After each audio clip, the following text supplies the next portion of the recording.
I'm Maya Chen, and 3 days ago my world shifted in a way I never saw coming. I was standing in the back corner of the grand ballroom at the Riverside Country Club, watching my older brother Derek's engagement party unfold like a perfectly choreographed performance. The same country club where, 15 years ago, my parents told me I was an embarrassment to the family name and asked me to leave. The same place where I'd been made to feel so small that I'd spent the next decade and a half proving them wrong, building something they never thought I was capable of. Before we jump back in, tell us where you're tuning in from, and if this story touches you, make sure you're subscribed because tomorrow, I've saved something extra special for you. But let me tell you what happened when Derek's fiancée, Caroline, approached me by the dessert table. She leaned in close, her voice barely above a whisper, and said 5 words that made every sacrifice worth it: "You're the one who owns this." The shock on my parents' faces when they overheard her, the way the entire room seemed to pause, the realization that their biggest disappointment had become their most successful child without them even knowing it. That moment changed everything. Growing up in Sacramento, California, I learned early that success in the Chen family came with very specific requirements. My parents, David and Linda Chen, had immigrated from Taiwan in their 20s with nothing but determination and a fierce belief that education and respectability were the only paths to the American dream.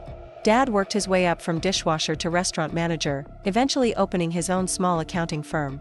Mom cleaned houses during the day and took English classes at night until she could work as a bookkeeper. Every sacrifice they made, every dollar they saved, every decision they made was filtered through one question: what would make the family look successful to others? Derek, my brother who's 4 years older than me, understood this instinctively. He was everything my parents wanted in a child. Tall, handsome, academically gifted, and most importantly, he never questioned their vision for his life. While I was the one asking why we had to do things a certain way, Derek was already 3 steps ahead, anticipating what would make our parents proud. He graduated valedictorian from high school, earned a full scholarship to UC Berkeley for pre-med, and sailed through medical school with the kind of grades that made my parents' chest swell with pride at every family gathering. I, on the other hand, was what they called their difficult child. Not because I was rebellious in any dramatic way, but because I saw the world differently. Where Derek saw rules to follow, I saw possibilities to explore. Where my parents saw a clear path to respectability, I saw limitations that felt suffocating. I was creative where they valued conformity, curious where they wanted compliance, and worst of all, I had opinions about my own future that didn't align with theirs. The differences became apparent early. When I was 8 and Derek was 12, my parents enrolled us both in piano lessons with Mrs. Patterson, a stern woman who lived 3 blocks away and charged $25 per lesson, which was a significant expense for our family at the time. Derek dutifully practiced scales and classical pieces, progressing through his lesson books with methodical precision. I, however, became fascinated with the way certain chord progressions made me feel and started experimenting with creating my own melodies. When Mrs. Patterson complained to my parents that I wasn't following the curriculum, they sat me down for what would become a familiar lecture about the importance of discipline and following instructions. School presented similar challenges. Derek excelled in mathematics and science, subjects that had clear right and wrong answers. I gravitated toward English and art, subjects that my parents viewed with suspicion because success seemed subjective and unpredictable. When I brought home a story I'd written that my teacher had praised, my parents' response was lukewarm at best.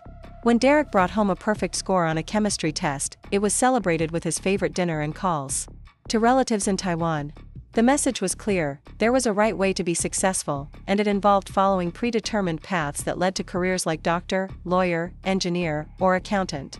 Anything outside of those boundaries was considered risky, frivolous, or worse, an embarrassment to everything our family had worked to achieve in America. High school intensified these dynamics. Derek was student body president, captain of the debate team, and had already mapped out his path to medical school. I found myself drawn to the theater department, where I discovered I had a talent for writing scripts and organizing productions. The drama teacher, Ms. Rodriguez, became the first adult who seemed to understand that my creative energy wasn't a problem to be solved but a strength to be developed. Under her guidance, I wrote and directed a 1-act play that won the regional high school theater competition. I was 17 and felt like I'd finally found something I was genuinely good at, something that made me feel alive in a way that my parents' prescribed path never had. I remember rushing home with the trophy, bursting through the front door where my parents were having their evening tea. I set the gleaming award on the kitchen table and explained what it meant, how competitive the regional contest was, how the judges had praised my writing. My father picked up the trophy, examined it for a moment, and set it back down with a neutral expression. "This is nice, Maya," he said in Mandarin, which he still used when he wanted to emphasize the seriousness of a conversation. "But you need to focus on things that will help you get into a good college for pre-med or engineering." My mother nodded in agreement. "Your cousin Jennifer just got accepted to Stanford for biochemistry. Her parents are so proud. When people ask what their daughter does, they can say she's going to be a doctor. What are we supposed to tell people? That our daughter plays pretend for a hobby?" The dismissal stung, but it wasn't entirely unexpected. What happened next, however, changed the trajectory of my relationship with my family forever.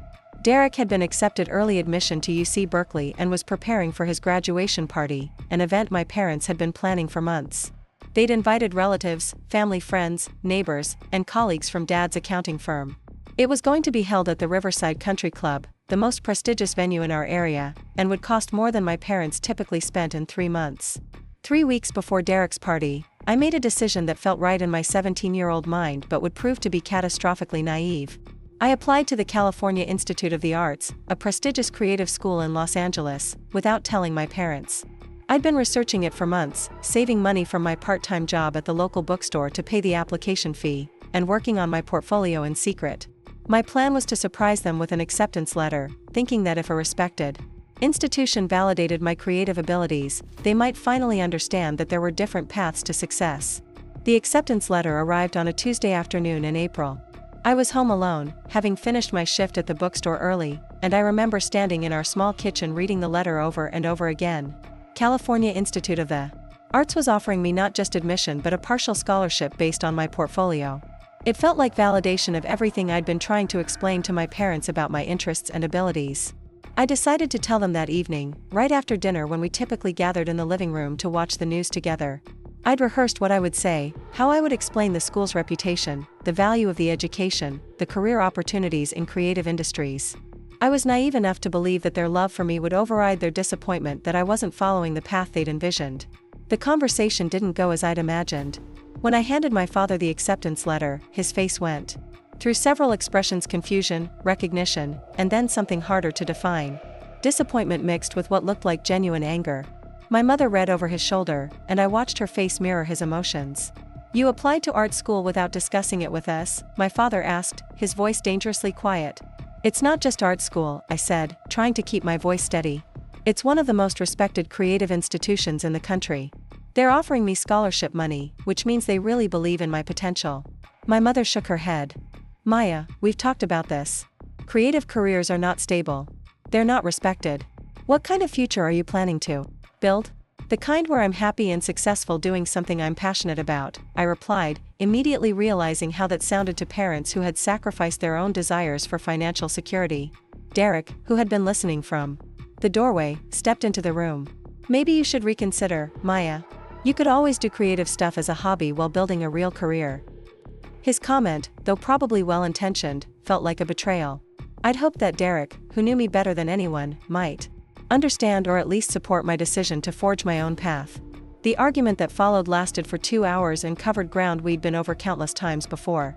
My parents couldn't understand why I would reject the security they'd worked so hard to provide. I couldn't understand why they couldn't see that their definition of security felt like a prison to me. We talked past each other, each side becoming more entrenched in positions that felt mutually exclusive. Finally, my father said something that changed everything. "If you choose this path, Maya, you're choosing to embarrass this family. We've worked too hard to build our reputation in this community for you to throw it away on fantasies." My mother added, "People will think we failed as parents. They'll think we couldn't guide our own daughter toward a respectable life." I looked at Derek, hoping for some sign of support, but he remained silent. In that moment, I realized that my family's love came with conditions I wasn't willing to accept. The acceptance letter that had felt like freedom an hour earlier now felt like a choice between my dreams and my family. What happened next is still painful to remember, even 15 years later. Derek's graduation party was scheduled for the following Saturday, and during the week leading up to it, my parents made it clear that my college choice would not be discussed in front of their guests. They wanted to focus on celebrating Derek's achievements and their success as parents in guiding him toward medical school. Friday evening, the night before the party, I made a decision that would define my relationship with my family for the next decade and a half. I told my parents that I was going to accept the CalArts offer and that I hoped they would eventually understand and support my choice. My father's response was swift and final. If you're determined to embarrass this family, then you won't do it at Derek's celebration. You can find somewhere else to be tomorrow night. My mother's face showed that she agreed with his decision, though she looked uncomfortable with the harshness of it. Derek, who had been preparing for his party in his room, came downstairs during the confrontation. Maybe Maya just needs some time to think about it, he said, trying to play peacemaker. The party's about celebrating achievements, right? Maybe. It's better if we don't have this tension there. In other words, my own brother agreed that my presence would be a problem. The message was clear: conform to the family vision or remove yourself from family events. Choose respectability or choose exile. I spent that night packing my belongings into 2 suitcases and a duffel bag. I had about $800 saved from my bookstore job, enough for a security deposit on a tiny studio apartment I'd found near the community college.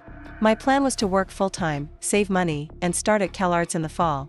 I left a note on the kitchen table explaining that I was moving out, that I loved them but couldn't live according to their expectations anymore, and that I hoped they would understand someday. Saturday evening, while Derek's graduation party celebrated his bright future in medicine, I was setting up a futon in my new studio apartment, listening to the sounds of my neighbors through thin walls and wondering if I'd just made the biggest mistake of my life. The studio apartment was located in a complex that had seen better days, probably sometime in the 1970s. The carpet was a brown color that might have been intentional or might have been the result of decades of wear and questionable cleaning practices. The kitchenette consisted of a 2-burner stove, a refrigerator that hummed loudly enough to wake me at night, and exactly 4 cabinets, 2 of which had doors that didn't close properly. The bathroom was so small that I had to step into the shower to close the door, and the water pressure was more of a gentle suggestion than an actual flow. But it was mine. For the first time in my life, I was living in a space where I didn't have to justify my choices to anyone. I could stay up late writing without being lectured about the importance of a regular sleep schedule. I could listen to music that my parents considered inappropriate or too loud. I could eat cereal for dinner if I wanted to, without being reminded about the importance of proper nutrition. The freedom was intoxicating, even if it came with financial stress I'd never experienced before. The bookstore job that had been part-time during high school became my lifeline. Preparing and narrating this story took us a lot of time, so if you are enjoying it, subscribe to our channel, it means a lot to us. Now back to the story. Mr. Garcia, the owner, was a soft-spoken man in his 60s who had owned the store for 20 years and understood the struggles of young people trying to make it on their own. When I explained my situation, he offered me full-time hours and a small raise, though even with that increase, I was barely covering rent, utilities, and food. My daily routine became a masterclass in time management and financial discipline. I worked at the bookstore from opening at 9 until closing at 7, 6 days a week. Sunday evenings were reserved for laundry, grocery shopping with coupons I'd carefully clipped, and planning meals that could stretch across multiple days. Rice and beans became staples, supplemented with whatever vegetables were on sale. I learned to make soup from scraps, to buy day-old bread at half price, and to stretch every dollar until it screamed. The isolation was harder to manage than the financial constraints. Moving out at 17 meant leaving behind not just my family but the entire social network that had been built around family connections. My high school friends were all preparing for college, their senior year experiences focused on prom, graduation parties, and summer plans that I couldn't afford to participate in. When they called to invite me out, I had to decline so often that eventually the invitations stopped coming. I spent evenings in my tiny apartment reading library books and working on my portfolio for CalArts. The creative work became my emotional outlet, the place where I could process the complex feelings of loss, anger, and determination that defined my daily experience. I wrote stories about families that loved unconditionally, about young women who found success on their own terms, about the kind of life I was trying to build for myself. The hardest part was the silence from my family. I had expected anger, maybe even a cooling-off period, but I had also hoped that eventually they would reach out to see how I was doing. Weeks passed without any contact. I drove by the house sometimes, usually on my way to work, and everything looked exactly the same. Derek's car in the driveway, Mom's garden showing signs of her careful attention, Dad's newspaper rolled up on the front steps exactly where the delivery person always left it. 2 months after moving out, I finally broke down and called home. My mother answered on the 3rd ring, her voice cautious when she heard mine. "Hi, Mom," I said, trying to sound casual despite the fact that my heart was pounding. I wanted to see how everyone's doing. There was a pause that felt eternal before she responded. "We're all fine, Maya. How are you managing?" The conversation was stilted, careful, neither of us willing to address the underlying tension directly. She told me about Derek's preparation for medical school, about Dad's new client who owned a chain of dry cleaners, about the neighbor's dog that had been barking too much lately. I told her about my job at the bookstore, about the apartment being small but adequate, about my plans to start college in the fall. When I finally asked if I could come by for dinner sometime, her pause told me everything I needed to know before she even spoke. Maybe that's not the best idea right now, Maya.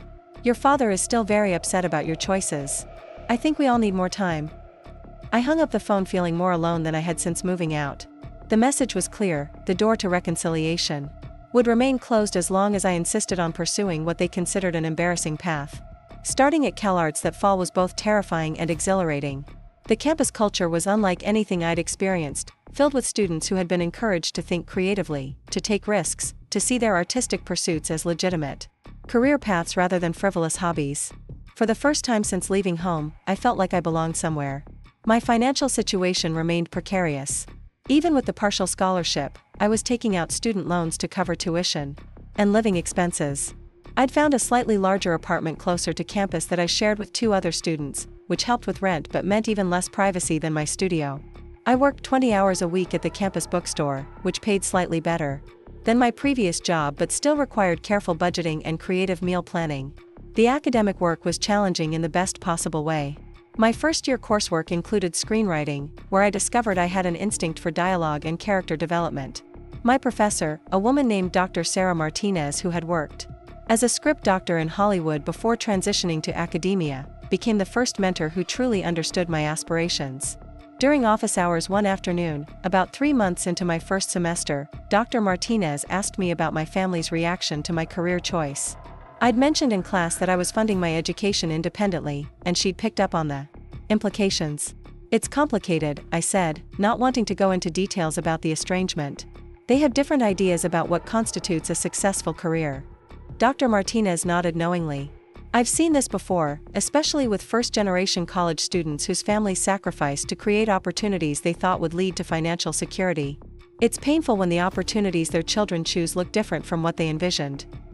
Her understanding of the situation without judgment was exactly what I needed to hear. She helped me see that my parents' disapproval, while painful, didn't invalidate my choices.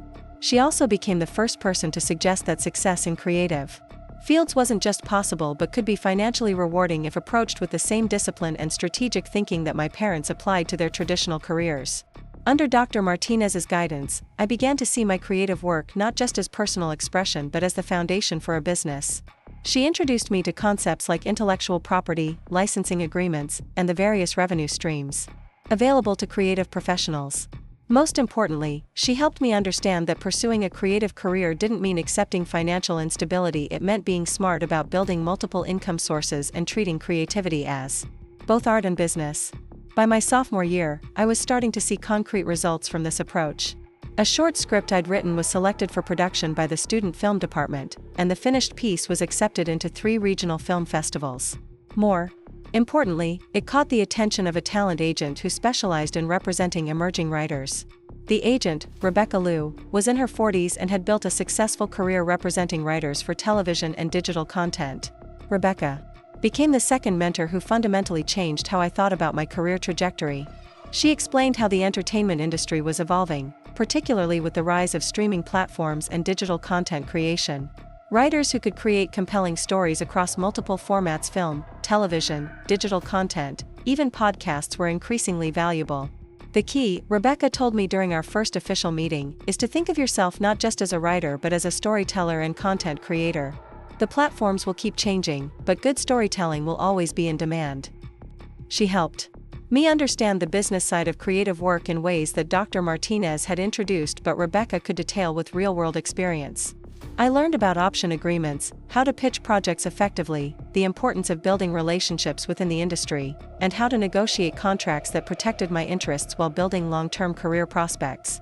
Most importantly, Rebecca saw potential in my work that I was only beginning to recognize myself. She encouraged me to think bigger, to consider projects that could reach wider audiences and generate significant income. When I mentioned that I'd been developing an idea for a web series about young people navigating family expectations while pursuing unconventional careers, she immediately saw its commercial potential. "That's not just a web series," she said. her eyes lighting up with the kind of enthusiasm that made me understand why she was successful in her field. That's a concept that could work across multiple platforms. Web series, podcast, book deal, maybe even a streaming show if we develop it right. Working with Rebecca taught me that creative success wasn't about waiting for inspiration or hoping someone would discover my talent. It was about approaching creativity with the same strategic thinking, networking skills, and business acumen that any successful entrepreneur would apply to building a company. My parents had been wrong about creative careers being unstable. What they hadn't understood was that creative careers required the same discipline and strategic thinking they valued, just applied in different ways. During my junior year, Rebecca helped me develop that web series concept into a pitch package that we could shop to digital platforms. The series, which I called Breaking Pattern, followed 3 young adults from immigrant families who were pursuing careers their parents didn't understand or approve of. One character was a chef whose parents wanted him to be an engineer, one was an artist whose family expected her to become a lawyer, and one was a musician whose parents had envisioned a career in business. The premise was deeply personal, drawing from my own experiences while broadening the story to include perspectives from different cultural backgrounds and creative pursuits. Each episode explored the tension between family loyalty and personal authenticity, the challenge of defining success on your own terms, and the possibility of building bridges between different generations and worldviews. Rebecca submitted the pitch to 6 different platforms, and within 2 months, we had 3 companies interested in developing the project. The bidding process was surreal for a college student who had been living on ramen noodles and shared apartments for 3 years. The winning bid came from a streaming platform that specialized in content for young adults, and the development deal included enough money for me to focus on writing full-time during my senior year. Suddenly, at 21, I had gone from struggling to pay rent to having more financial security than I'd ever imagined. The development deal included an upfront payment for the pilot script, additional payments if the series was picked up for full production, and profit participation if the show was successful. Even more importantly, it established me as a professional writer with credits and industry connections that would open doors for future projects. The success of the development deal also meant that I could afford to move into my own apartment. For my senior year, a 1-bedroom place near campus with working appliances and water pressure that actually deserved the name. I bought my first new car, a reliable Honda that didn't require me to keep emergency tools in the back seat. I opened a savings account and started contributing to a retirement fund, financial milestones that felt impossibly adult after years of living paycheck to paycheck. More than the financial improvements, though, the success of Breaking Pattern validated the choice I'd made at 17 to leave my family's prescribed path. I had proved to myself that creative work could be both personally fulfilling and financially rewarding, that success didn't require following someone else's definition of respectability. As my senior year progressed and the pilot episode moved into production, I found myself thinking more and more about my family. For years had passed since I'd left home, for years during which we'd had minimal contact. I knew from social media and occasional conversations with mutual acquaintances that Derek had graduated from medical school and was completing his residency, that my parents' accounting firm was doing well, that they'd moved to a larger house in a more prestigious neighborhood. I also knew that they had no idea about my success. In their minds, I was probably still struggling to make ends meet while pursuing what they considered an impractical dream. The irony wasn't lost on me that I was now making more money than Derek would earn during his residency, that my embarrassing career choice was providing the kind of financial stability they'd always insisted was impossible in creative fields. The premiere of Breaking Pattern was scheduled for early fall, just after my graduation from CalArts. The streaming platform was planning a significant marketing campaign, which would include interviews, social media promotion, and industry events. Rebecca explained that this could be the launching pad for a much larger career, that successful web series creators often moved on to bigger projects in television and film. "You're about to become a public figure in the entertainment industry," she told me as we prepared for the premiere. "That comes with opportunities and challenges. Are you ready for people from your past to suddenly be very interested in reconnecting?" I knew she was referring to my family, though she'd never pushed me to discuss the details of our estrangement. The question forced me to confront something I'd been avoiding. What would I do if my parents reached out after years of silence? Part of me wanted to prove that I'd succeeded without their support, to show them that their lack of faith in my choices had been wrong. Another part of me simply missed them and hoped that my success might create an opening for reconciliation. The night before my graduation from CalArts, I made a decision that felt both terrifying and necessary. I sent my parents a formal invitation to the ceremony, along with a brief note explaining that I was graduating with honors and had a successful career in the entertainment industry. I didn't go into details about breaking pattern or my financial situation, but I wanted them to know that I had graduated, that I was doing well, and that they were welcome to attend if they chose to. The response came 3 days later, a brief email from my mother. Congratulations on your graduation, Maya. We're proud that you completed your degree. Unfortunately, we won't be able to attend the ceremony due to prior commitments. We hope you continue to do well. The politeness of the message hurt more than anger would have. They were treating me like a distant acquaintance rather than their daughter, acknowledging my achievement while maintaining emotional distance.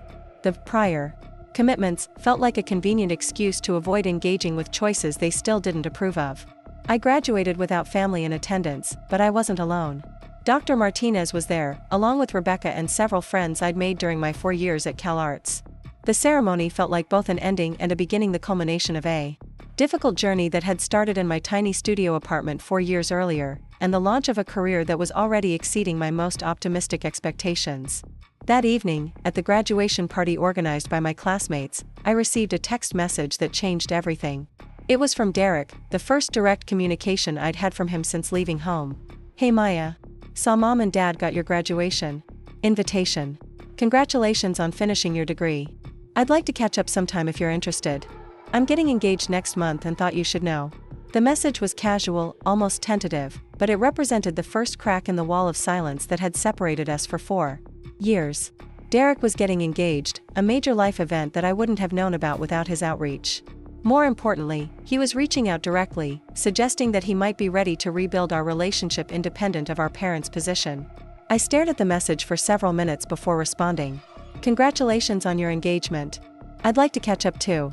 Maybe we could meet for coffee when you have time. His response came within minutes. I'd like that. Are you still in LA? I'm actually moving to Sacramento next month to start my practice. Maybe we could meet halfway. Sometime.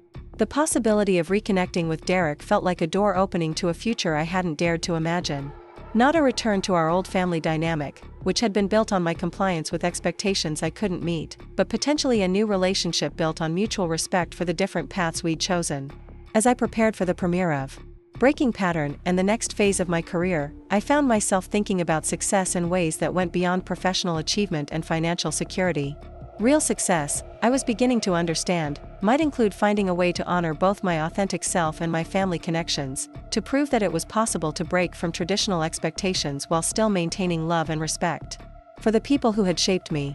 The premiere was still 2 months away, but I already knew that Breaking Pattern was going to change my life in ways that extended far beyond my career.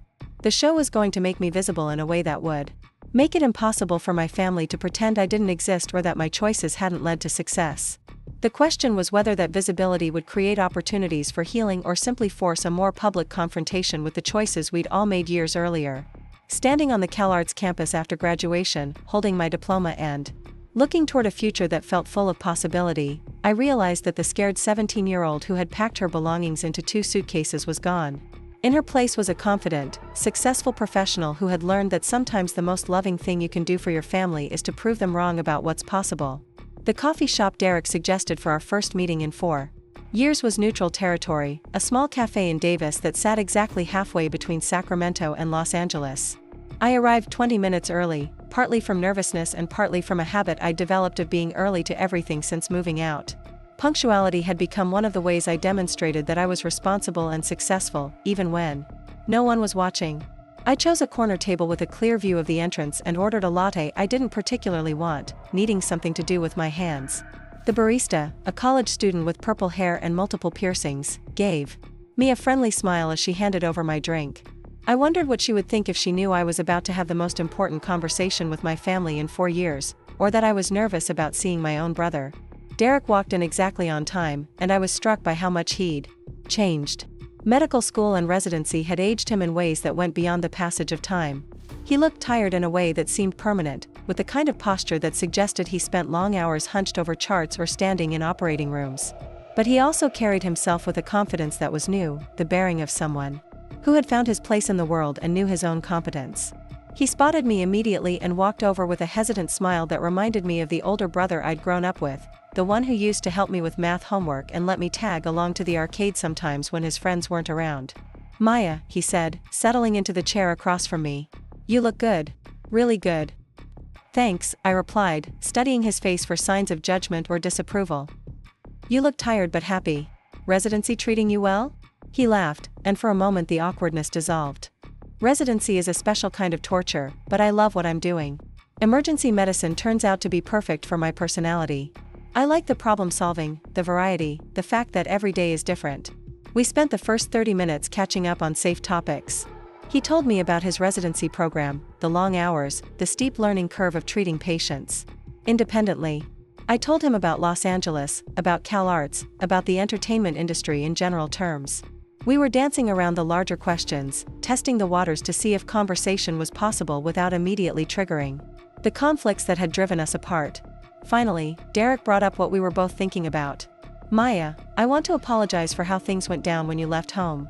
I should have supported you more, should have at least tried to understand what you were going through. The apology surprised me with its directness. I had expected either continued judgment or awkward avoidance of the past, not accountability. Derek, you were 21 and trying to manage your own relationship with mom and dad. I don't blame you for not wanting to get caught in the middle. But I was your brother, he said, meeting my eyes directly.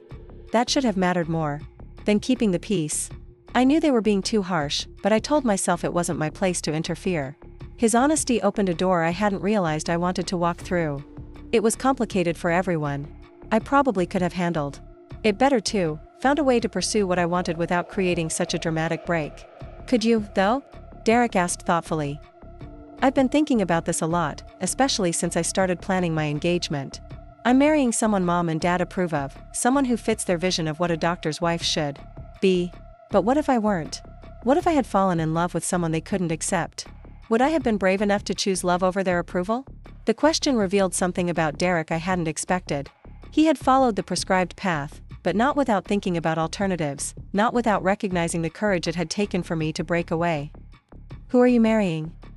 I asked, curious about this woman who had captured my brother's heart. Derek's face lit up in a way that made him look years younger. Her name is Caroline Mitchell. She's a pediatric nurse I met during my pediatrics rotation. She's brilliant, funny, incredibly dedicated to her work. And she has this way of seeing the best in people, even in situations where everyone else has given up hope. He pulled out his phone and showed me a photo of them together. Caroline was beautiful, but not in the polished, conventional way that I would have expected Derek to choose. She had warm brown eyes, an infectious smile, and the kind of natural attractiveness that suggested she spent more time thinking about others than herself. She sounds wonderful, I said, and meant it. Are mom and dad happy about the engagement? Derek's expression became more complex. They like Caroline, but they're worried about her background. Her family isn't wealthy, her father works construction, her mother is a teacher. They keep making comments about how important it is for a doctor to marry someone who understands the social expectations of the profession. I recognized the coded language immediately. Caroline was being judged against the same criteria that had been applied to my career choices: respectability, social status, and adherence to traditional expectations. How does Caroline handle their attitude? She's more patient with them than I would be in her position, Derek admitted. She grew up in a family where people were valued for their character rather than their accomplishments, so she doesn't take their comments personally. But I can see how it affects her sometimes. The conversation was revealing layers of family dysfunction that I had assumed only applied to my situation. Derek, the golden child who had seemingly pleased our parents in every way, was also navigating the gap between their expectations and his own desires. Derek, can I ask you something? I said, deciding to risk a more direct question. Do you ever wonder what would have happened if you had chosen a different path? If you had decided not to become a doctor? He was quiet for several minutes, stirring his coffee with unnecessary concentration. Honestly? I love medicine. I can't imagine doing anything else. But I also know that part of why I chose it was because it made them so proud, because it felt like a way to guarantee their approval and love. His admission hung between us, creating a space for honesty that we'd never had as children. That's not necessarily a bad thing, I said carefully. If you love what you're doing and it also makes them happy, that's not compromise, that's luck. Maybe, Derek said. But watching what happened with you made me realize how conditional their approval really is. And it made me think about what I would do if Caroline and I have children someday. Would I want them to feel like their value depends on following a path I choose for them? This was a Derek I had never known, someone who questioned the family dynamics we'd both grown up accepting as normal. The conversation felt like the beginning of a relationship between adults rather than the resumption of our childhood roles. "I'd like to meet Caroline," I said impulsively. "And I'd like to come to your engagement party if you think that would be okay." Derek's smile was immediate and genuine. "I was hoping you'd say that. Caroline has been asking about you ever since I mentioned having a sister. And honestly, Maya, I think it's time for all of us to figure out how to be a family again." The engagement party planning began immediately after our coffee meeting. Derek called me 3 days later to say that Caroline was excited to meet me and that they wanted to include me in the celebration. The party would be held at the Riverside Country Club, the same venue where Derek's high school graduation had been celebrated without me 4 years earlier. The symbolism wasn't lost on either of us. "Are you sure about the location?" I asked during our phone conversation. "That place has some complicated history for our family." "Caroline suggested it," Derek said. "She knows the story, and she thinks it's important to create new memories in places where old wounds happened. She has this theory that healing requires facing things rather than avoiding them." I was intrigued by Caroline's approach to family dynamics and looking forward to meeting the woman who had prompted Derek to think more deeply about relationships and expectations. We arranged for me to drive up to Sacramento the weekend before the party so Caroline and I could meet and so I could help with any last-minute preparations. The drive from Los Angeles to Sacramento felt like traveling backward through time. Every landmark triggered memories of the 18-year-old who had made this drive in reverse, leaving family behind to pursue an uncertain future. Now I was returning as a successful professional, driving a reliable car, with money in the bank and a career that exceeded anything I had imagined possible at 17. Derek and Caroline lived in a small house near the hospital where Derek was completing his residency. It was modest but well-maintained, with a garden that showed Caroline's attention and care. When I knocked on the front door, Caroline answered before Derek could get there, as if she had been watching for my arrival. My first impression was that the photograph hadn't done her justice. Caroline had the kind of warmth that made you feel immediately welcome, and an energy that suggested she approached life with genuine enthusiasm. She hugged me before introducing herself, which would normally have made me uncomfortable but somehow felt perfectly natural. "Maya, I'm so glad you're here. Derek talks about you all the time, and I've been dying to meet his mysterious sister who moved to Hollywood and became successful doing exactly what she loves." Her phrasing told me that Derek had shared the basic outline of our family conflict without dwelling on the painful details. I appreciated his discretion and Caroline's ability to acknowledge the situation without making it the focus of our first meeting. Derek appeared behind her, grinning at Caroline's immediate adoption of me into their circle. "Caroline doesn't know how to meet people gradually," he said affectionately. "She makes best friends or enemies within the first 5 minutes, and fortunately, she usually chooses best friends." The three of us spent the afternoon sitting in their backyard, drinking iced tea and talking about everything except the upcoming party. Caroline wanted to know about Los Angeles, about the entertainment industry, about what it was like to write for television. I found myself describing my work in more detail than I had shared with anyone outside the industry, partly because of her genuine curiosity and partly because Derek was hearing most of these details for the first time. "So you created an entire television series?" Caroline asked, leaning forward with the kind of attention that made me understand why Derek had fallen in love with her. "Like, you wrote the characters and the storylines and everything?" "Web series," I corrected, still feeling modest about my accomplishments despite their success. "It's a shorter format, episodes are usually 10 to 15 minutes each. But yes, I created the concept, wrote the scripts, and worked with the production team to bring it to life." Derek was staring at me with an expression I couldn't quite read. "Maya, I had no idea your work was so involved. When you said you were writing, I thought you meant like, freelance articles or something." His comment revealed how little my family understood about my career, despite 4 years of success.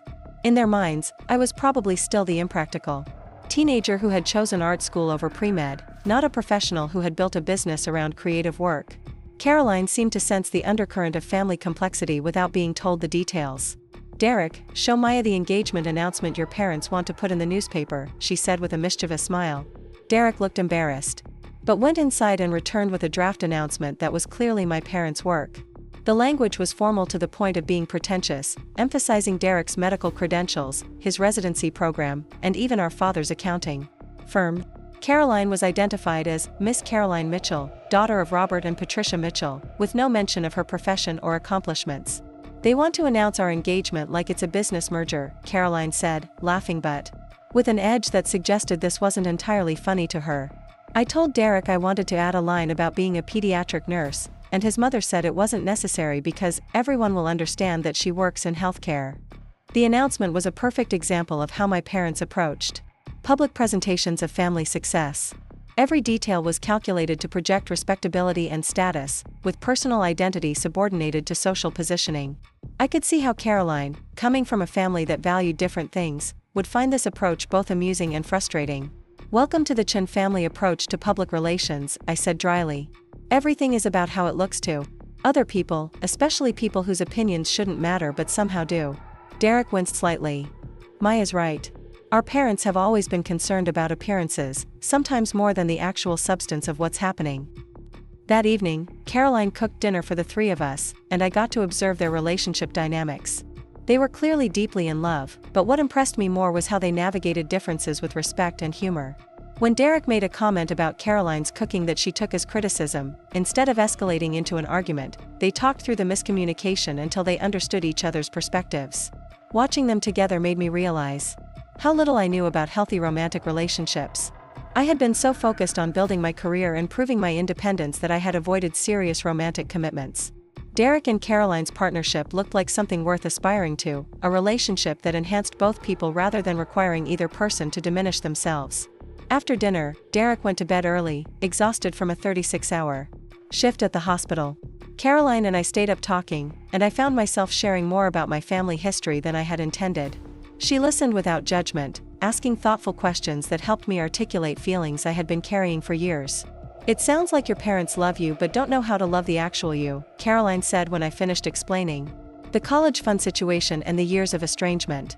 "They love an idea of who they think you should be, but they haven't figured out how to appreciate who you actually are." Her observation was both accurate and generous, giving my parents credit for good intentions while acknowledging the impact of their limitations. "Derek says you're patient with them too, even when they make comments about your background." Caroline nodded thoughtfully. "My family taught me that people's behavior usually says more about their fears than their values." "Your parents are afraid that any deviation from their plan will result in failure or embarrassment.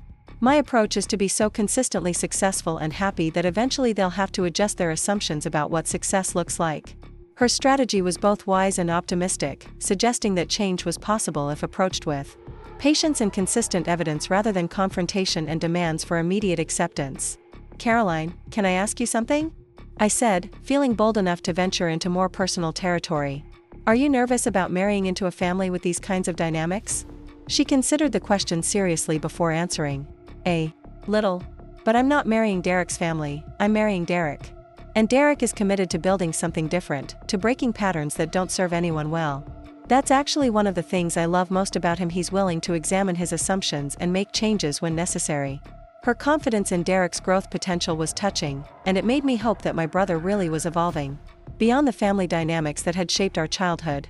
If Caroline was right, then maybe the engagement party would be an opportunity for all of us to start fresh rather than simply resuming old patterns.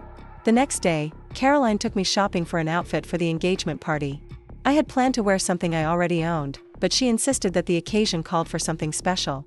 We spent the morning at a boutique in downtown Sacramento, where Caroline had an eye for styles that would work with my personality rather than transforming me into someone else.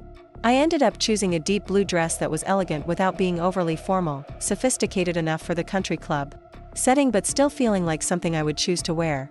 Caroline found a soft pink dress that complemented her warm coloring and made her look radiant without trying too hard. While we were getting ready at their house before the party, Caroline brought up something that had been on my mind all week. "Maya, your parents don't know about your television show, do they?" I shook my head. "We haven't had real conversations in 4 years. They know I graduated from CalArts and that I work in entertainment, but I don't think they have any idea about the extent of my success." Caroline smiled in a way that suggested she was planning something. "Good. I think tonight might be the perfect time for them to learn." Her comment made me nervous and excited in equal measure. I had been avoiding the question of whether to tell my parents about Breaking Pattern and the development deals that had followed its success. Part of me wanted them to know that their predictions about creative careers had been wrong, but another part of me was afraid that they would find a way to diminish my accomplishments or suggest that I had been lucky rather than skilled. "Caroline, what are you thinking?" I asked, recognizing the look of someone who was planning to stir things up in productive ways. "I'm thinking that your family needs to hear about your success from someone other than you," she said mysteriously. Sometimes outside perspective carries more weight than inside information. The Riverside Country Club looked exactly as I remembered it, unchanged despite the passage of 4 years. The same elegant architecture, the same carefully maintained grounds, the same atmosphere of understated wealth and social positioning. As we walked into the main ballroom, I felt a complex mix of emotions: nostalgia for family celebrations I had once been part of, sadness for the years of estrangement, and a growing confidence that I belonged in the setting regardless of my parents' approval. The party was in full swing when we arrived, with about 50 guests mingling in small groups throughout the room. I recognized some faces from my childhood neighbors, family friends, colleagues of my parents, but I also noticed how many people I didn't recognize, evidence of how much had changed during my absence. My parents were near the bar, talking with a couple I didn't recognize. My mother looked older than I had expected, her hair shorter and more gray than I remembered. My father had gained weight and lost some hair, but he carried himself with the same confident posture that had defined him throughout my childhood. They both looked prosperous and settled, people who had achieved the kind of life they had always worked toward. Derek found us immediately and introduced Caroline to various relatives and family friends. I hung back slightly, not sure how to approach my parents or whether they even wanted me to approach them. The dynamics of public events with family estrangement were more complicated than I had anticipated. My Aunt Lisa, my mother's sister, spotted me first and came over with a warm smile that immediately put me at ease. "Maya, how wonderful that you're here. Derek told us you graduated from college and you're working in Los Angeles now. How exciting." Her enthusiasm was genuine, and I realized that she probably didn't know the details of my estrangement from my parents. To extended family, I was simply Derek's sister who lived in another city and worked in entertainment. "Thank you, Aunt Lisa. It's good to see you too. How are Uncle Tom and the kids?" We spent several minutes catching up on family news, and I found myself relaxing into conversations that felt normal and comfortable. My cousins approached to say hello, curious about my life in Los Angeles and eager to share updates about their own lives. The extended family interactions reminded me of what I had missed during the years of separation, but they also felt like a bridge back to family connections that didn't depend on my parents' approval. Meanwhile, Caroline was working the room with impressive social skills, introducing herself to people I remembered from my childhood and making connections with Derek's colleagues from the hospital. She had a gift for drawing people out, for making them feel interesting and valued, and I could see why Derek had fallen in love with her. About an hour into the party, Caroline approached me with a purposeful expression. "Maya, there's someone I want you to meet. Mrs. Patterson, Derek's colleague from the hospital, was just telling me about her daughter who wants to work in television. I thought you might have some advice for her." Mrs. Patterson turned out to be the mother of a recent college graduate who was trying to break into the entertainment industry as a production assistant. As I talked with her about networking strategies and entry-level opportunities, I noticed that our conversation was attracting attention from other guests. Word was spreading that Derek's sister worked in television, and people were curious about what that meant. Caroline, I realized, had started a process that would inevitably lead to questions about the specifics of my career. She was creating opportunities for me to share my professional accomplishments in natural, contextual ways rather than making awkward announcements about my success. Dr. Williams, one of Derek's supervising physicians, joined our conversation and asked what kind of television work I did. When I explained that I created and wrote web series content, he immediately became more interested. "Web series are becoming a big deal, aren't they?" he said thoughtfully. "My teenage daughter watches them constantly. She says they're more realistic than traditional television because they deal with issues that young people actually face." His comment opened the door for me to talk about breaking pattern and the themes it explored. As I described the show's premise about young adults navigating family expectations while pursuing unconventional careers, I noticed that my voice was carrying across the room and drawing attention from other guests. My mother, who had been talking with a neighbor across the room, turned toward our conversation with an expression of curiosity mixed with concern. I could see her trying to piece together what I was saying and what it meant about my career and level of success. Caroline appeared at my elbow with perfect timing. "Maya, you should tell Dr. Williams about the streaming platform deal. I think he'd be fascinated by how the industry is changing." With Caroline's encouragement, I found myself explaining the development process, the financial structure of streaming content, and the ways that digital platforms were creating new opportunities for content creators. The conversation was attracting a growing circle of listeners, including some of my parents' friends who were clearly impressed by the sophistication of my professional knowledge. Mr. Zhang, one of my father's longtime clients, asked directly, "Maya, it sounds like you've been very successful in your field. Are you represented by one of the major agencies? The question required me to talk about Rebecca, my agent, and the kinds of projects we were developing together. As I described the business side of creative careers, I could see my parents moving closer to our conversation, clearly trying to understand what they were hearing about my professional life. Derek, who had been mingling with his medical school friends, rejoined our group just as Mrs. Patterson asked, "Maya, would you mind if I gave your contact information to my daughter? It sounds like you might be able to offer some valuable guidance." "Of course," I said, pulling out one of the business cards Rebecca had insisted I always carry. The card was professionally designed, listing my title as creator and executive producer, with contact information for both my agent and my production company. Mrs. Patterson studied the card with obvious admiration. "This is very impressive, Maya. Your parents must be so proud of your accomplishments." The comment hung in the air as my parents approached our group, clearly drawn by the repeated mentions of my career success. My mother's expression was complex, showing surprise, curiosity, and something that might have been pride competing with confusion about information she was hearing for the first time. "Maya," my father said formally, "we didn't expect to see you here tonight." His tone was neutral, neither welcoming nor hostile, but the public setting required him to acknowledge me civilly. My mother stood beside him, studying me with the kind of attention that suggested she was reassessing everything she thought she knew about my life since leaving home. "Derek invited me," I said simply. "I wanted to meet Caroline and celebrate their engagement." Caroline stepped smoothly into the conversation with the kind of social grace that made me understand why she was so good at her job. "Mr. and Mrs. Chen, we were just talking about Maya's television work. It's fascinating how much the entertainment industry has changed with digital platforms." My mother's eyebrows rose slightly. "Television work?" Dr. Williams, unaware of the family dynamics, enthusiastically answered before I could respond. "Maya creates web series for streaming platforms." She was just explaining how the business model works. "It's quite sophisticated, actually, much more complex than I would have expected." My father's expression shifted as he processed this information. I could see him calculating, trying to understand how the daughter he had dismissed as impractical and embarrassing could be earning professional respect from people whose opinions he valued. "Maya has a development deal with a major streaming platform," Caroline added casually, as if this were common knowledge rather than information my parents were hearing for the first time. "Her show has been quite successful." The silence that followed was profound. My parents stared at me with expressions that reflected years of assumptions being challenged by inconvenient facts. The people around us, unaware of the family drama playing out, continued to express interest in my work and ask questions about the entertainment industry. Finally, my mother spoke. "Maya, why didn't you tell us about this success?" The question was complex, containing both genuine curiosity and implicit criticism. Why hadn't I shared good news with my family? The answer, of course, was that we hadn't had the kind of relationship that included sharing good news, but saying that publicly would have been inappropriate. "It's been a gradual process," I said carefully. "The success has built over time, and we haven't had many opportunities to talk about day-to-day career developments." Derek, sensing the tension, stepped in with the kind of diplomatic skills that made him effective in high-pressure medical situations. "Maya's always been modest about her accomplishments. Even when we were kids, she never bragged about winning writing contests or getting recognition for her creative work."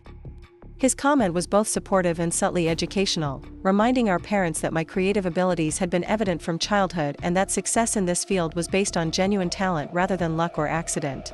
Caroline smiled warmly and said, "I've been telling Derek that talent runs in the Chen family.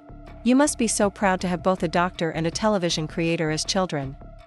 Her comment was perfectly calibrated, acknowledging both Derek's and my achievements while positioning our different career paths as equally valuable rather than competitive. The social pressure of the setting required my parents to respond positively, even if they were privately struggling to adjust their assumptions about my life and choices. "We're proud of both our children," my mother said, her voice slightly strained but appropriately gracious for the public setting. My father nodded in agreement, though I could see him still processing the information about my career success.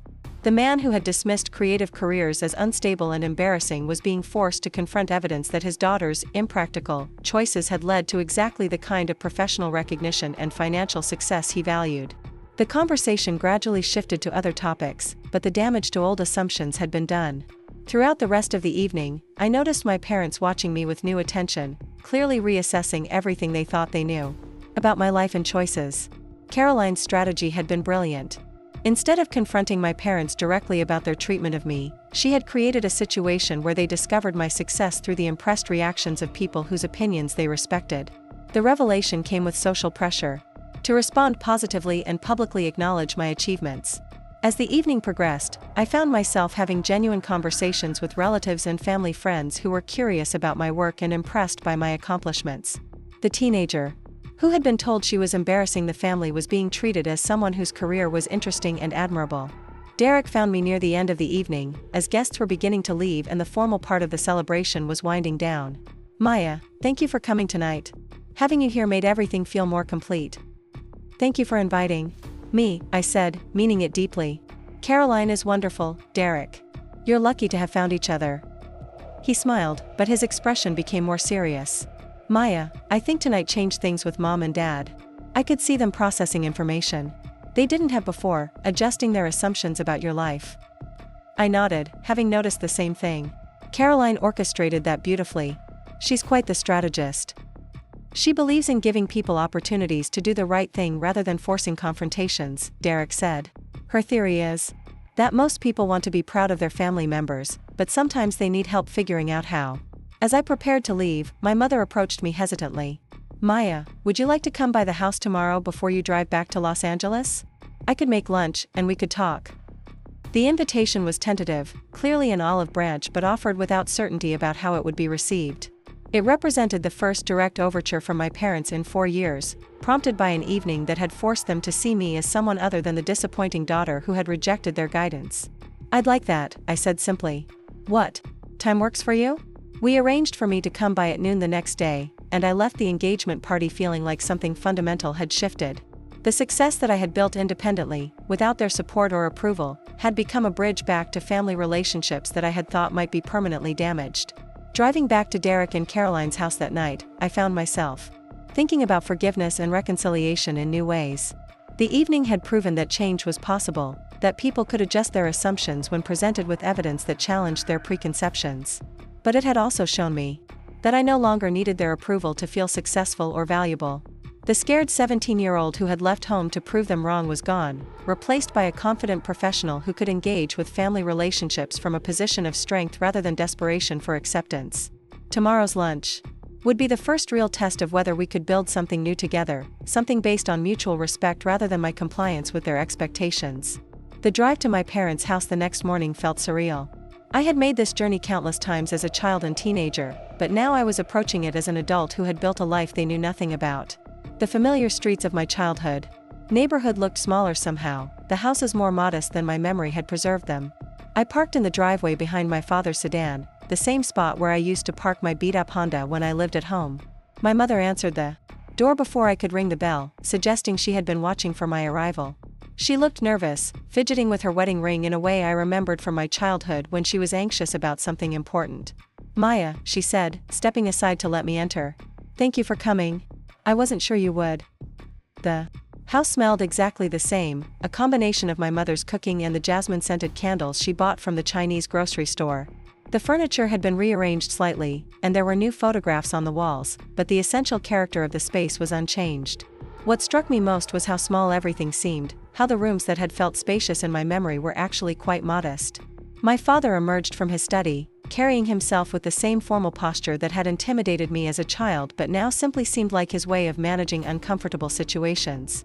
He nodded at me politely and gestured toward the dining room where my mother had set the table with her good china, the set she reserved for special occasions and important guests. The formality of the setting suggested they understood that this wasn't going to be a casual conversation. We were all approaching this lunch as a negotiation of sorts, an attempt to find common ground after years of separation and misunderstanding. My mother had prepared several of my favorite dishes from childhood, including braised pork belly and steamed fish with ginger, foods that required hours of preparation, and suggested she had been planning this meal since the previous evening. The gesture touched me more than I had expected, a tangible demonstration that she remembered what I liked and wanted to make this reunion special. We spent the first 20 minutes of lunch discussing safe topics: Derek's engagement, Caroline's background, the wedding planning process. My parents were clearly impressed with Caroline's family values and work ethic, though I detected subtle concerns about her modest background that echoed the attitudes that had shaped their reaction to my career choices. Finally, my father addressed the obvious topic. Maya, we were surprised to learn about your television work last night. You've achieved more success than we understood. His phrasing was careful, acknowledging their lack of information without quite admitting that they had been wrong about creative careers. I could see him struggling to reconcile his assumptions about the entertainment industry with the evidence of my professional accomplishments. The industry has changed a lot in recent years, I said, trying to make it easier for him to adjust his perspective. Digital platforms have created opportunities that didn't exist when I was starting out. Success is more achievable now for independent creators. My mother leaned forward with genuine curiosity. Maya, when you say success, what does that mean? Exactly? We don't understand how television writing works as a business. Her question was direct but not aggressive, suggesting she really wanted to understand rather than judge.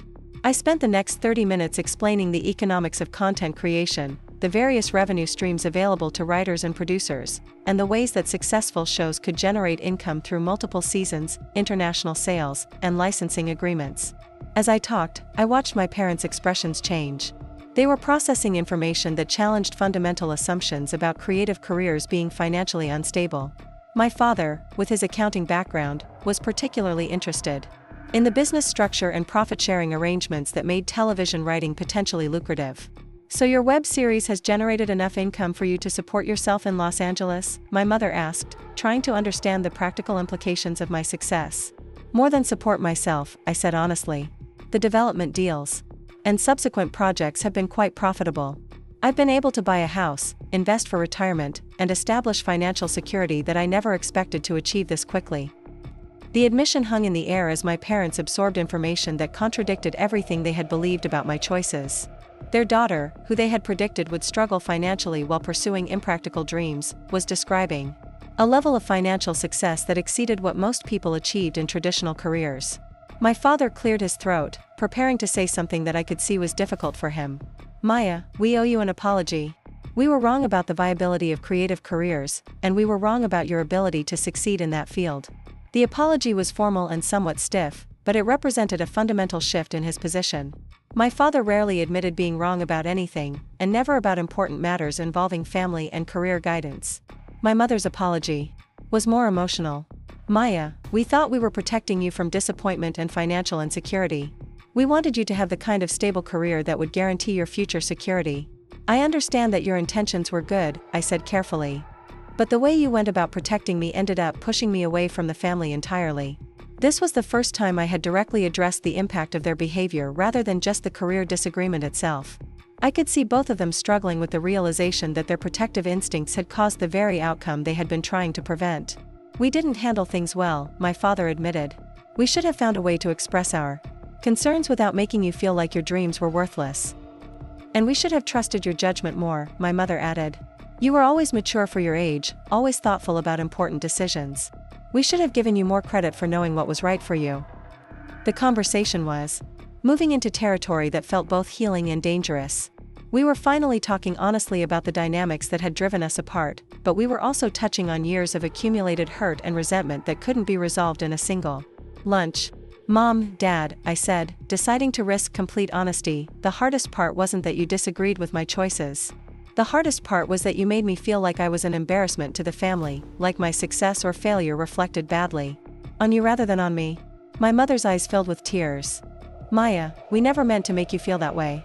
We were worried about what other people would think, but not because we were embarrassed by you. We were afraid that if you struggled, people would judge us for not steering you toward a safer path.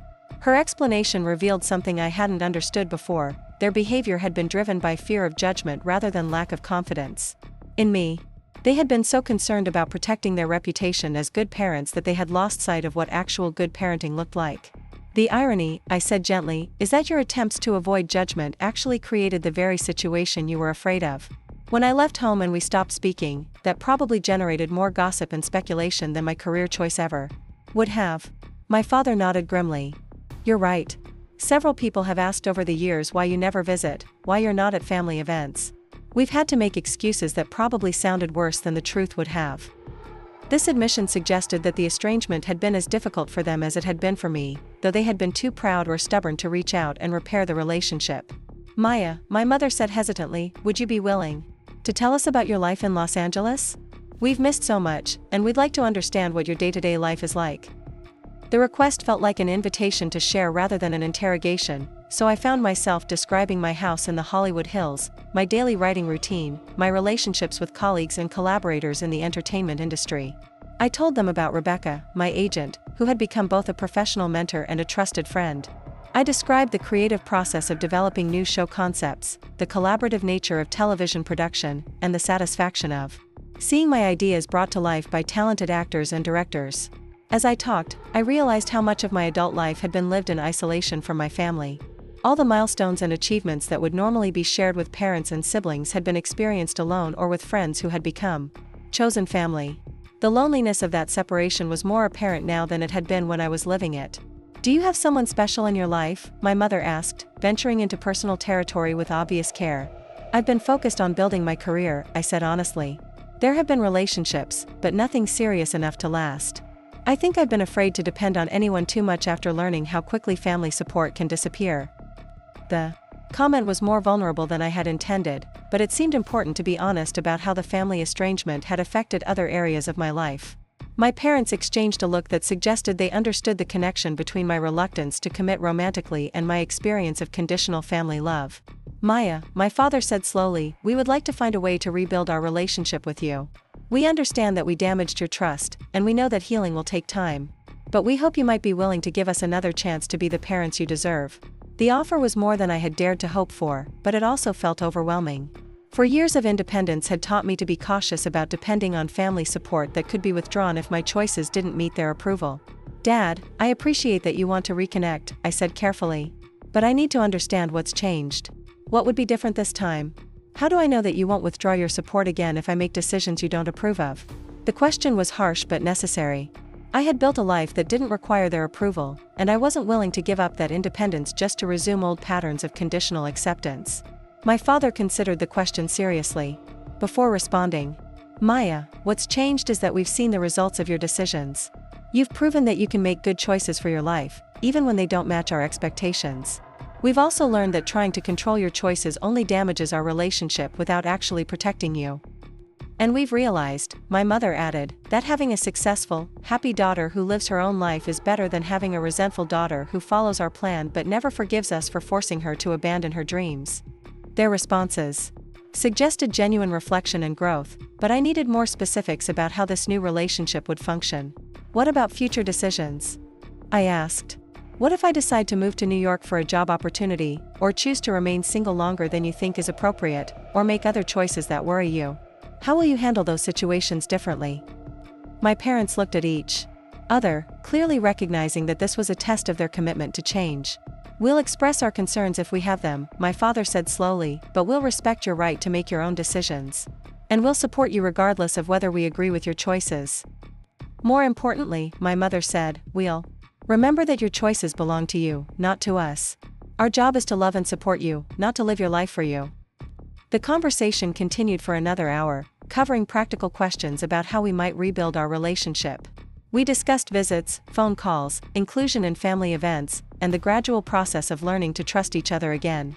By the time I prepared to leave, we had established a tentative plan for regular contact and a commitment to honest communication about our feelings and expectations.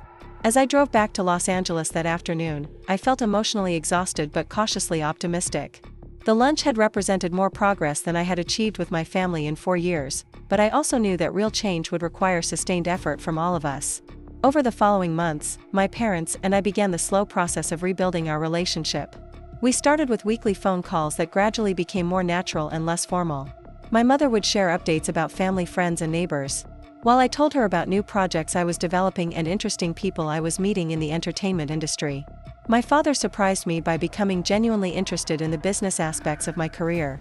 He started reading industry publications and asking informed questions about market trends and distribution strategies. His accounting background helped him understand the financial complexities of television production in ways that impressed my colleagues when I shared his insights. The real test of our new relationship came 6 months after the engagement party lunch, when I was offered an opportunity that would have triggered their old patterns of worry and interference. A major streaming platform approached me about developing a new series that would film in Vancouver, requiring me to relocate for at least a year and potentially longer if the show was successful. The offer represented everything I had worked toward: a significant budget, creative control, and the chance to work with some of the most talented actors and directors in the industry. It was also exactly the kind of uncertain, disruptive opportunity that would have terrified my parents in the past. I called them the evening after receiving the offer, nervous about their reaction but committed to sharing important decisions with them as part of our rebuilt relationship. "That sounds like an incredible opportunity," my mother said after I explained the project. "Vancouver is supposed to be a beautiful city, and it sounds like this show could really establish you as a major creator in the industry." My father's response was equally supportive. "Maya, this is the kind of opportunity that successful people create through years of excellent work. You've earned this chance, and we're proud that you're being recognized at this level." Their reactions surprised me with their immediate enthusiasm and support. There were no warnings about the risks of relocation, no suggestions that I should consider safer alternatives, no expressions of concern about how this change might affect my long-term security. "You're not worried about me moving to another country for an uncertain period of time?" I asked, testing their commitment to their new approach.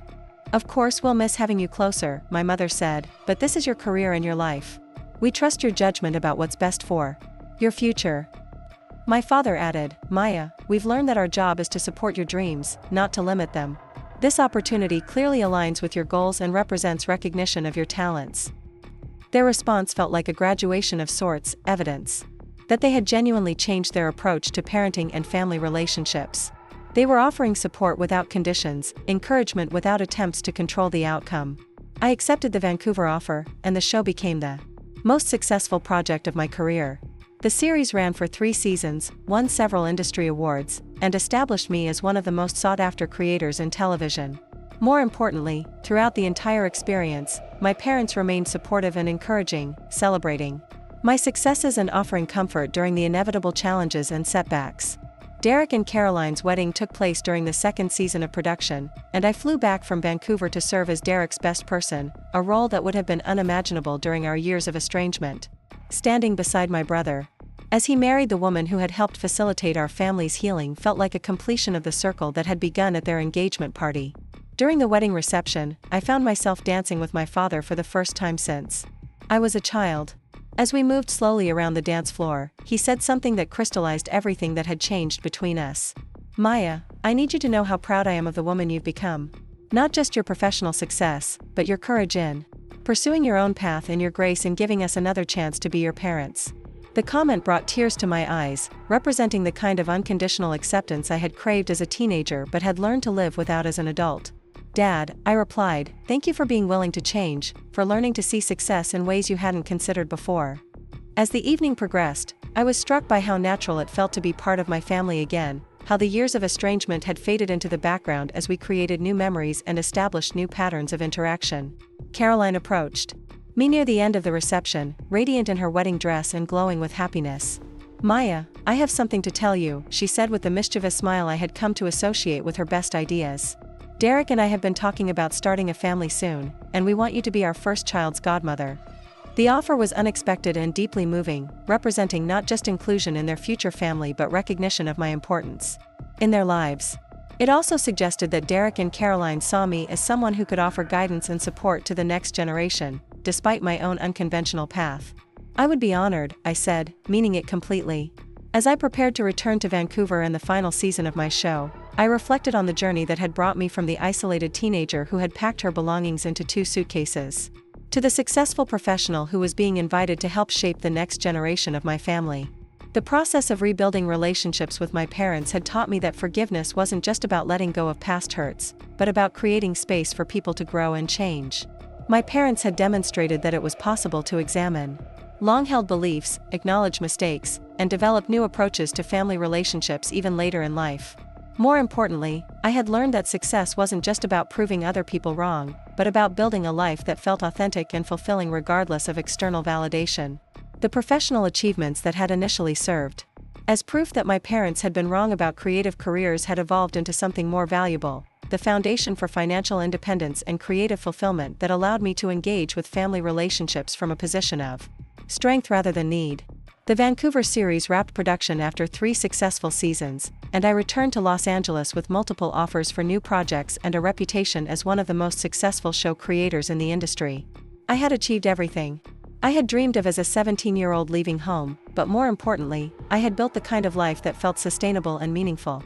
My parents visited me in Los Angeles for the first time since my move, staying in my guest room and marveling at the house I had bought in the Hollywood Hills. Watching my mother cook breakfast in my kitchen while my father read industry trade publications on my back deck felt like the completion of a healing process that had taken years to achieve. "Maya," my mother said as we sat drinking coffee and watching the sunrise over the city, "I need to apologize for something I don't think we've addressed directly." I looked at her with curiosity, wondering what remained unresolved after months of rebuilding our relationship. "We never acknowledged how brave you were," she continued. "Leaving home at 17, supporting yourself through college, building a career in a competitive industry where you didn't have family connections or financial support.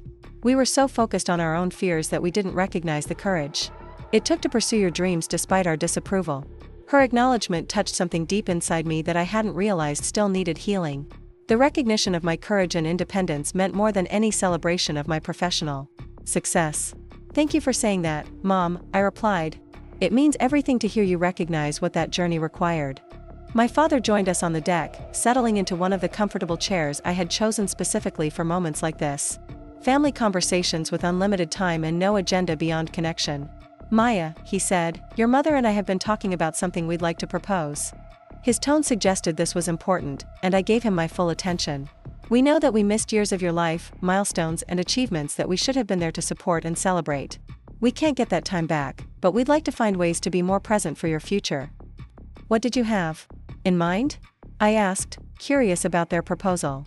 "We'd like to establish a tradition of family vacations," my mother explained. "Annual trips where we can spend time together without the pressure of formal occasions or holiday expectations. Just time to enjoy each other's company and create new memories." The idea appealed to me, representing a proactive approach to family building rather than simply resuming old patterns. It would also give us structured opportunities to practice our new relationship dynamics in relaxed settings. "I think that sounds wonderful," I said. "Where should we go first?" As we spent the morning planning potential destinations and discussing logistics, I was struck by how much our family dynamics had changed. We were approaching this conversation as equal adults, each person's preferences and constraints given equal weight in the decision-making process. The conversation was interrupted by a call from Rebecca, my agent, with news that would reshape my understanding of professional success once again. "Maya," she said, her voice containing the kind of excitement that suggested major developments, "I just got off the phone with Netflix. They want to offer you an overall deal that would make you one of their exclusive creators for the next 3 years." An overall deal with a major streaming platform represented the pinnacle of success for television creators, providing significant financial compensation in exchange for developing multiple projects exclusively for that platform. It was the kind of opportunity that most creators worked their entire careers to achieve.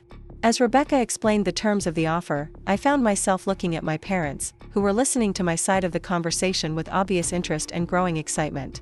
"Rebecca, this is incredible," I said. "Can I have some time to think it over and discuss it with my family?" The fact that I wanted to discuss major career decisions with my parents represented how much our relationship had evolved. For years earlier, they had been the people I most wanted to prove wrong. Now they were advisors whose opinions I valued and whose support I treasured.